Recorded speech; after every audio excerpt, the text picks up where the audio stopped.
Shalom semuanya. Sesungguhnya memang masalah hati itu penting.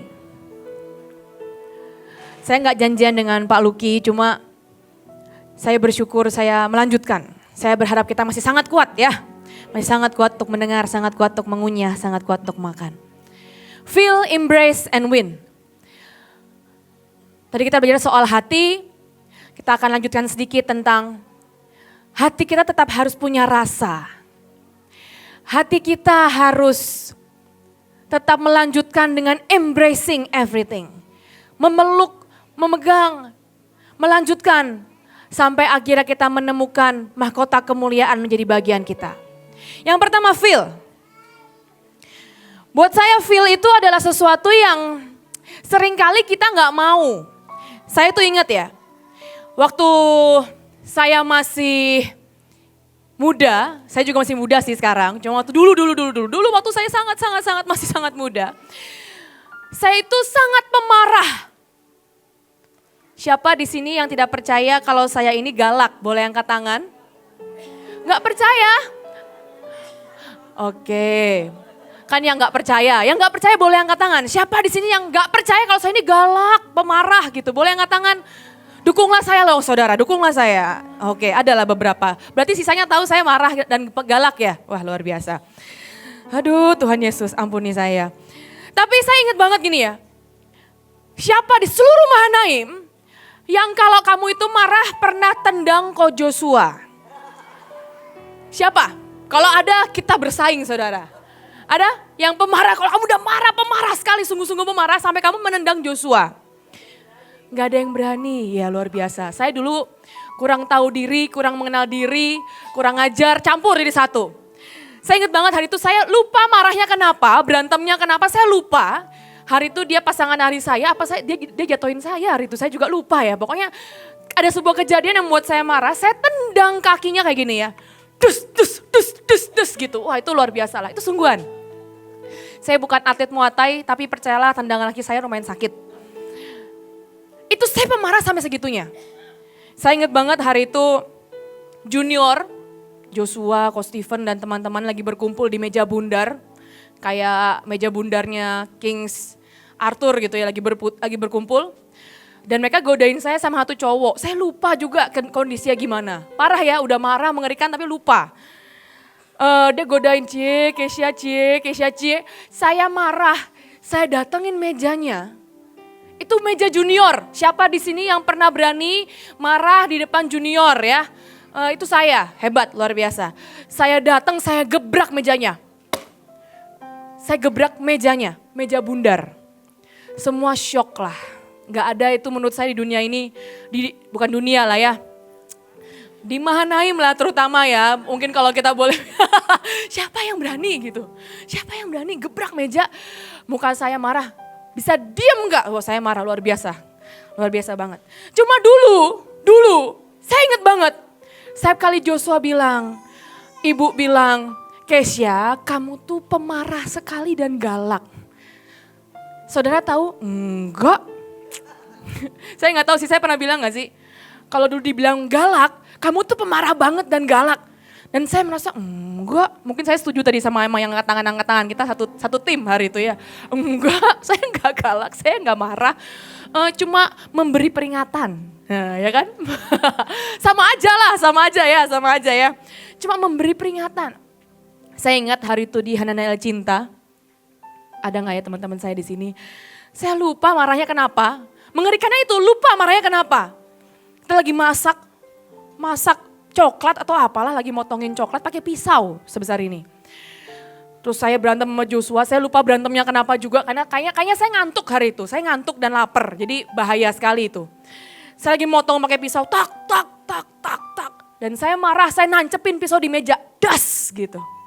Untung gak kena orang, puji Tuhan. Saya inget banget si Jedi masih inget dan agak trauma katanya. Hati-hati, kalau Cikes bawa pisau hati-hati dia bilang. Kalau mau napak tilas dihancin masih ada di mejanya, maafkan aku Pak Fendi dan Bu Mel. Masih ada bekas pisaunya di meja, das gitu. Terus saya kesel, saya kabur, saya pulang. Cuma hari itu Saul mengalami yang sama. ada orang yang menghina dia dan gak mau bawa persembahan ke dia. Ya buat saya marah, apapun luka, trauma yang men-trigger, yang bisa menyebabkan banyak hal lah. Setiap kita berbeda. Cuma saya ingat saya itu pemarah segitunya. Kalau tanya Bu Grace, saya pernah marah, saya angkat spring bed mama, papa saya buang ke depan rumah. Saya juga gak tahu kenapa saya buang ke depan rumah. Maafkan saya Bu Grace. Mana mamaku? Mama, papa, I love you pa. Maaf ya pa. Terus yang masukin siapa ya pa? Papa ya, papa, oke. Saya lupa, soalnya saya waktu itu marah, saya keluarin, saya tidur gitu ya. Yang masukin papa ya? Ya maaf ya pak, ampuni saya pak. Dan saya ingat pernah berantakin semua parfum mama saya, piring semua, saya lempar-lempar. Yang penting kelihatan rumah berantakan, walaupun saya nggak lempar langsung karena kalau suruh ganti saya nggak bisa. Saya juga mikir dikit lah. Cuma hari itu Saul, dia ignore dengan luka dan memilih diam. Walaupun kesannya dia pura-pura tidak mendengar. Hari itu saya ingat banget, waktu saya marah. Saya tuh kalau marah, kalau kata Joshua, seperti dinosaurus. Jadi Kesha, kalau kamu marah kurang makan dan kamu gak kebanyakan di hadirat Tuhan, kau bisa jadi di rumah ini, bisa menjadi Jurassic Park, dia bilang. Karena dia juga kuat saudara. Dia juga kuat, jadi kalau saya jadi dinosaurus T-Rex dia. Ya kan saya apalah, coba Brontosaurus gitu kan. Kalah lah saya kalah level lah. Kalau ibu pernah bilang, ibu ini buaya, Ciro tuh cicak. Nah kira-kira gitulah saya. Kalau saya marah, Joshua akan lebih marah, lebih luar biasa. Jadi saya pasti kalah. Jadi Jurassic Park-nya levelnya beda. Tetapi hari itu Saul pura-pura tuli dan memilih tidak mau mendengar. Tidak mau merasakan rasa sakitnya. Tidak mau merasakan kalau dia ternyata galak dan marah. Hari itu waktu saya marah, saya kesal, saya sakit hati. Yang saya tahu adalah enggak kok, itu cuma peringatan kepada orang lain. Saya selalu punya banyak alasan untuk menutupi semua rasa yang ada paling dalam di hati saya. Saya bisa bilang, saya pernah tuh ya, hari itu saya lagi cemburu sama Joshua. Saya juga lupa sama perempuan yang mana. Banyak, artinya banyak saudara. Itu 1000 tahun yang lalu, sekarang sudah sembuh. Amin ya Yesus. Maafkan saya. I love you, I love you. Aku tidak akan menukar dengan apapun. Ini pilihan terbaik.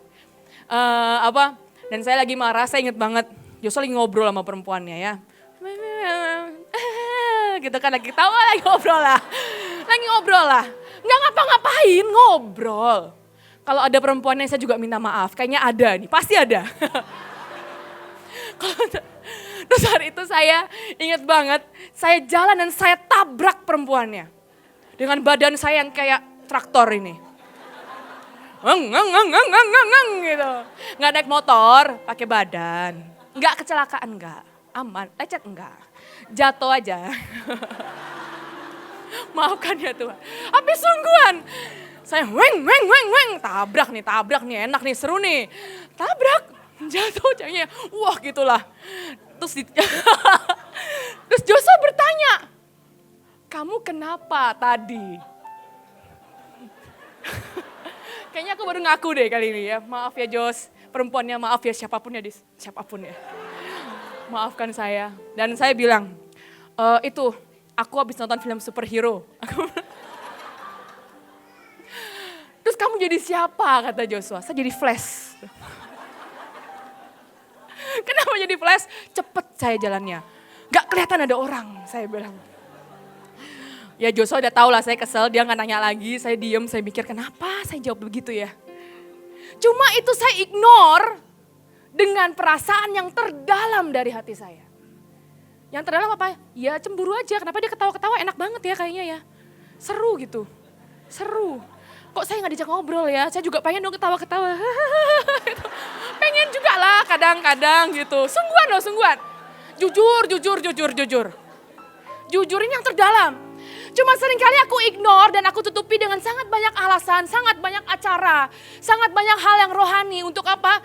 Agar aku gak feel my heart. Agar aku gak merasakan yang true dari hatiku. Apa sih yang true ya? Iri aja kan? Marah aja kan, cemburu aja kan, kadang malu kan cemburu, menantu Bu Iin. Tidak mencontohkan. Masa jadi flash di kebaktian?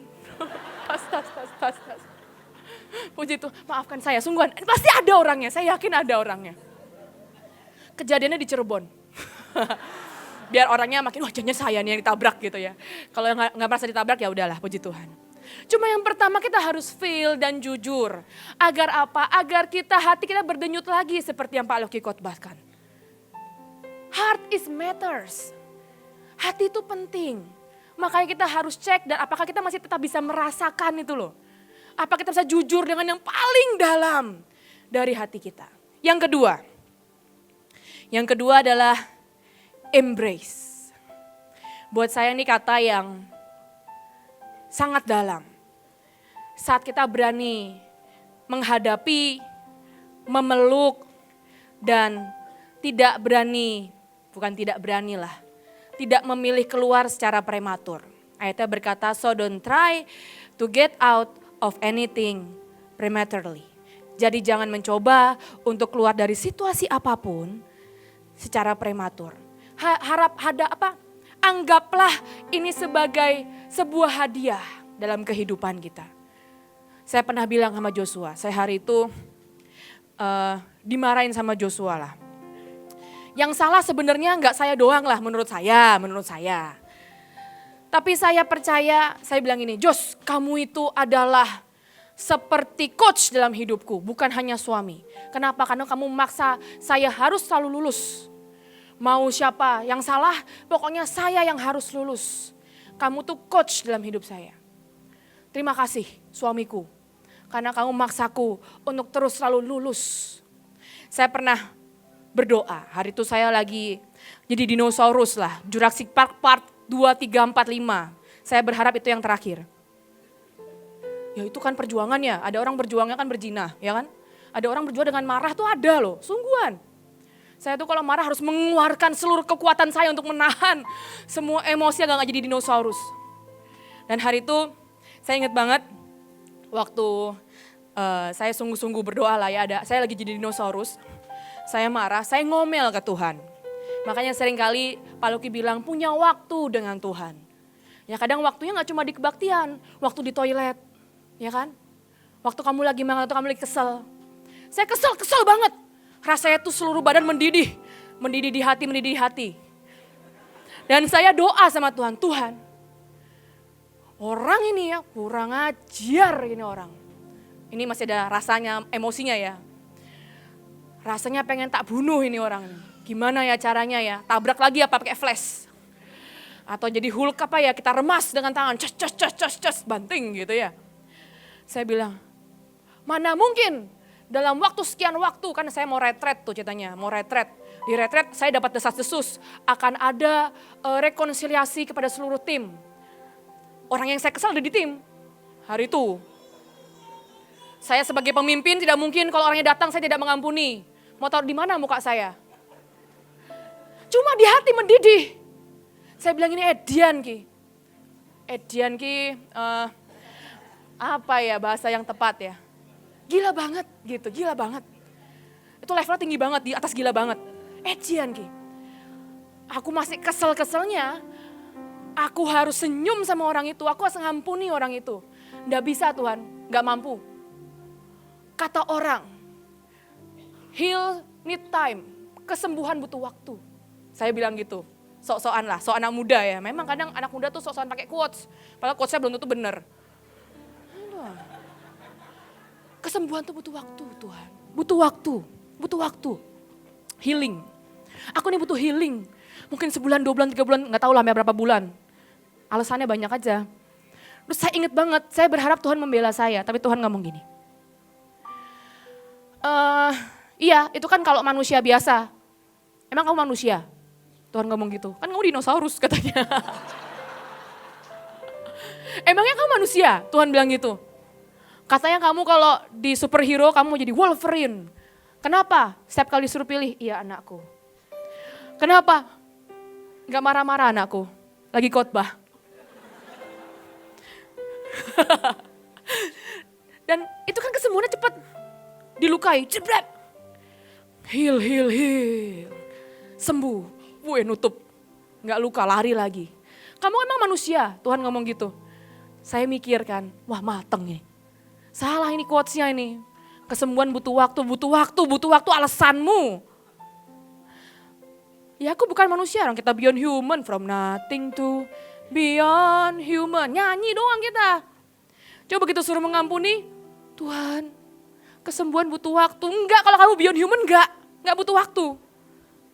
Tuhan bilang kalau kamu bukan manusia, kamu beyond human, ya sekarang ini aku bilang mengampuni, ya mengampuni bisa. Kenapa harus tunggu hatiku siap. Hatiku siap setahun lagi gak kelar-kelar. Tapi yang kedua adalah waktu kita memilih untuk embrace. Jangan kabur, jangan lari. Saya mau panggil suami saya yang tercinta ya.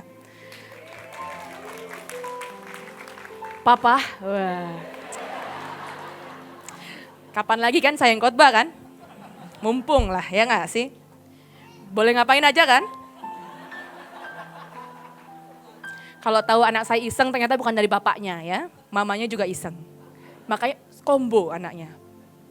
Suamiku, pertama kali kita nari pasangan, tatap aku dong suamiku. Hari itu aku cuma 45 kilo suamiku. Ketawa lagi si Elion. Ini enggak lagi marah-marah, enggak lagi ngerjain orang. Khotbah, contoh, peragaan. Tapi seiring berjalannya waktu suamiku, ternyata aku ini enggak 45 kilo lagi. Tapi maukah engkau tetap menggendongku suamiku? Sekarang berapa ya? Kakean Tomis, lagi diet loh. Dukung saya saudara. Agar Joshua gak kasihan kan kalau gendong. Aku tuh pasangannya loh, walaupun dia gendong Mia aku tetap pasangannya. Dia punya tanggung jawab menggendong aku sebagai lambang Tuhan dan gereja. Jadi dia harus gendong saya, mau saya nambah berapa kilo juga harus gendong saya. Tidak akan kubiarkan kamu menggendong yang lain suamiku. Kecuali Debo. Kalau Debo tuh gereja besar. Boleh, profetik. Kalau dia lebih kurus dariku, tidak profetik. Jadi jangan. Gendong aku suamiku. Gendong depan aja. Aduh. Kapan lagi? Jalan-jalan suamiku, iya. Gak usah naik tangga suamiku bahaya, nanti gelundung. Ya, terus ya, saya mau khotbah sembari digendong. Hadap depan, saya yang khotbah, sep tahan ya. Ya. Embrace tuh gini loh. Mau 45 kilo. Atau sekarang berapa ya suamiku ya? Berapa ya? Waduh. Embrace. Jangan nyerah. Gak apa-apa suamiku, aku menikmati khotbah sambil digendong. Kapan lagi khotbah sambil digendong? Boleh turunkan suamiku. Cium aku suamiku. Luar biasa, terima kasih. Elian bingung ya nak, kenapa sih mama ini aneh-aneh aja ya? Emang mamamu aneh kok. Embrace. Beban itu ditambah gak kurang. Ya saya berharap saya turun ya saudara, doakan saya. Kalau semua ini sepakat, maka apa yang kita sepakati pasti terjadi. Amin, amin, amin, amin, amin, amin, amin, amin, amin, amin. Amin, amin, amin, 5789. So don't try to get out of anything prematurely. Mau bebannya nambah, mau ujiannya naik, mau mungkin harus mengampuni lagi. Mungkin nanti ada manusia-manusia lain yang akan tetap datang. Jangan kabur dari setiap didikan, dari setiap beban, dari semua yang Tuhan sudah siapkan buat setiap kita. Karena hati itu penting. Rasakan, jangan jadi beku. Seringkali kita terlalu palsu dan nutup semua sampai kebenaran diri kita sudah menutupi kebenaran sesungguhnya. Yang kedua, jangan kabur. Embrace itu peluk, makanya saya minta gendong tadi. Peluk, erat. Saya pernah bilang gini ya, Tuhan aku nih punya anak didik kayak es batu, saya bilang. Dingin banget. Diajak ngomong ini gak bisa, ditembusi susah. Cuma Tuhan bilang gini, alah orang kamu sama anak-anakmu semua suka es batu kok. Setiap hari es batu kamu emutin. Masa ini orang kayak es batu kamu gak bisa lelehkan dia. Bener juga, embrace. Ada yang mungkin masalahnya perjinahan. Mungkin ada yang masalahnya beku banget kayak es batu. Cuma kita orang-orang yang bisa kok. Kita bukan manusia, bukan. Pura-pura aja nih jadi manusia kan, ya gak sih? Aslinya kan terbang kalau keluar. Pura-pura semua nih pura-pura ini. Kita bukan manusia kok. Jadi harusnya bisa. Tuhan harusnya dengan waktu yang sangat singkat gak bisa. Ya kalau manusia biasa emang gak bisa betul, cuma kita bukan. Itu bukan kita aja. Yang terakhir, feel, embrace. Yang terakhir adalah win. Jangan berhenti sampai kamu merasakan, kamu tahu. Jangan berhenti sampai kamu tidak keluar dari didikan. Waktu kamu mengusahakan hatimu itu loh, kan hati itu kan harus diusahakan ya. Mengampuni itu harus diusahakan ya, sembuh itu harus diusahakan dan keputusan. Kalau nggak sanggup gimana? Ya tolong teman-teman lu lah biar kamu sanggup. Call friend. Lo orang lumpuh aja butuh teman-temannya nurunin dari atap kok. Sakius harus naik pohon kok. Usahakan, kesembuhan tuh diusahakan. Enggak kayak ini Tuhan sembuh. Ditumpangin tangan, ya boleh juga itu bagian. Cuma diusahakan, saya ingat ya. Waktu saya sebelum menikah sama Joshua itu kan saya pemarah sekali ya. Setiap hari itu ada aja kejadiannya. Entahlah sendok lah, kerupuk lah, emping lah, bubur lah, kacang hijau lah. Selalu ada masalah. Sampai saya frustasi sekali dan saya datengin coach. Wah coachnya tidak ada. Lagi ke toilet kah? Oh lagi operasi. Doakan. Saya ketemu coach dan saya bilang gini, coach, saya ini pemarah, tapi menurut saya coach itu karakternya bagus. Saya bilang, tolong ajari saya gimana sih caranya biar gak marah. Bisa bayangin gak sih, untuk gak marah aja kau harus belajar. Untuk gak marah aja kau harus belajar. Dan hari itu saya datang ke rumahnya coach, diajarin sama coach. Sejujurnya saudara, saya minta maaf coach. Saya lupa omongannya apa. Tapi saya percaya tiba-tiba di hati saya itu ada yang berubah. Ada itu enggak? Pernyataan Tuhan yang sangat kuat mengubah hatimu. Sejujurnya lupa saudara. Cuma saya tahu waktu saya bilang Tuhan tolong dong ajarin saya ini loh. Saya itu bodoh sekali, buta sekali soal kemarahan. Soal karakter buta sekali. Tapi Tuhan anggap itu sebagai kebenaran. Enggak marah-marah Yon. Aman Yon. Dan saya ingat banget ya hari itu kan saya sama Joshua ya. Dan dia bilang gini, kamu tuh gak pernah ngerti hatiku. Wow. Berkali-kali salah terus. Dia marah, saya ikutan marah ya kan biar seru kan, ada sparring. Dia lagi sedih, saya pikir dia marah. Kebalik-balik lah, saya gak ngerti lah. Dan saya ingat banget hari itu saya datangi mantan pacar suami saya. Bukan mau ngejak berantem, enggak jadi flash lagi, enggak. Dan saya bilang, saya berlutut, saya bilang ini, saya ini sangat bodoh membaca perasaan orang dan gak ngerti sama sekali. Mantan pacar suami saya sudah jadi pemenang. Aku yang jadi juaranya. Tapi saya datangin mantannya, sungguhan. Saya bilang gini, saya tidak bermaksud menyakiti hatimu. Cuma sungguh ini perjalanan destiny dan panjang. Boleh gak kamu ajari saya, gimana sih ngerti itu orang? Aku udah gak marah, senyum. Hatimu masih marah. Gimana coba, ketahuan semua. Sensornya tuh kenceng gitu loh saudara. Muka senyum. Tapi hati ketahuan. Sekarang mukamu tuh, mukamu. Gitu ketahuan. Saya datangin mantannya. Untuk apa? Saya belajar. Mungkin dia juga jawabnya makin sambil kesel kali ya. Saya juga baru mikir kenapa saya datangnya gitu ya. Cuma saya percaya Tuhan menganggap itu sebagai kebenaran. Untuk mendatangkan kesembuhan dalam hidup saya. Itu saya sungguh-sungguh percaya. Saya datengin Cirut, percayalah kalau datengin Cirut itu gemetar saudara. Belum ngomong udah nangis sayangnya. Udah nangis, takut lah, percaya tetap takut lah. Saya minta tolong sama Miss Irene Sugiharto. I love you Miss. Sungguhan, saya sangat terberkati dengan konseling bersama Miss Iren Sugiharto. Dia ngajari saya sangat banyak hal. Saya datang bahkan ke Pak Yusak untal-untal pala saya. Tuhan cabut kemarahannya itu sampai begitu, kau bisa bayangin gak sih? Pak Yusak loh, dikeplakin sama Joshua, terus Joshua sosok ini kan, kalau saya engkong harus gimana? Kan gak cuma satu orang yang disembuhkan kan? Ya kamu harus bisa lebih menerima Keisha apa adanya, katanya.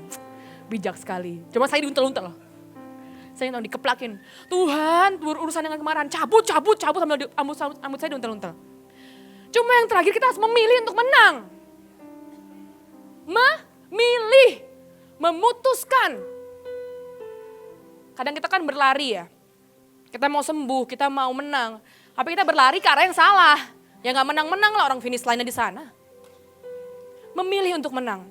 Hari itu Daud usah kesambar jeder. Dia ngambek 3 bulan. Di Alkitab dibilang dia ngambek 3 bulan. Kau tahu 3 bulan karena tabutnya di rumah Obed-Edom 3 bulan ngambek dia. Daud marah, takut sama Tuhan, ngambek 3 bulan. Cuma toh akhirnya Daud memilih untuk menang lagi kok. Di ayat selanjutnya dia datang lagi ke Obed-Edom, ambil lagi tabutnya, dia arak lagi dengan cara yang benar, memilih untuk sembuh dan menang. Saya percaya banyak kisah di Alkitab mereka mengalami kesembuhan. Cuma saya percaya ada langkah, ada dedikasi, ada komitmen, ada kemauan, ada keinginan sungguh-sungguh untuk menang dan sembuh. Sekali lagi yang terakhir adalah apa yang harus dilakukan kalau otot sakit dan bengkak. Seringkali kita gini kan bilang, Tuhan tubuhku ini sudah penuh dengan memar. Tubuhku ini sudah penuh dengan luka dan sakit. Gak bisa jalan Tuhan, mendengar pun susah. Menurut orang olahragawan, waktu otakmu memar, kau boleh istirahat sebentar aja. Tapi jangan berhenti latihan. Don't stop to exercise. Kau bisa mandi air dingin agar kamu kuat kembali. Kamu harus makan protein yang banyak agar ototmu terbentuk. Cuma kalau kamu berhenti, kembali jadi daddy stomach, bundar perutnya. Kalau kamu berhenti, six pack itu gak dilatih, kembali bundar. Bundar. Yang terakhir adalah mari sama-sama jangan berhenti. Feel, embrace, dan win. Saya percaya awalnya kita harus merasakan, sadar, jujur. Yang kedua kita harus peluk dengan sangat erat. Yang terakhir kemenangan akan menjadi bagian kita. Tapi itu pilihan kita. Terima kasih, Tuhan Yesus memberkati.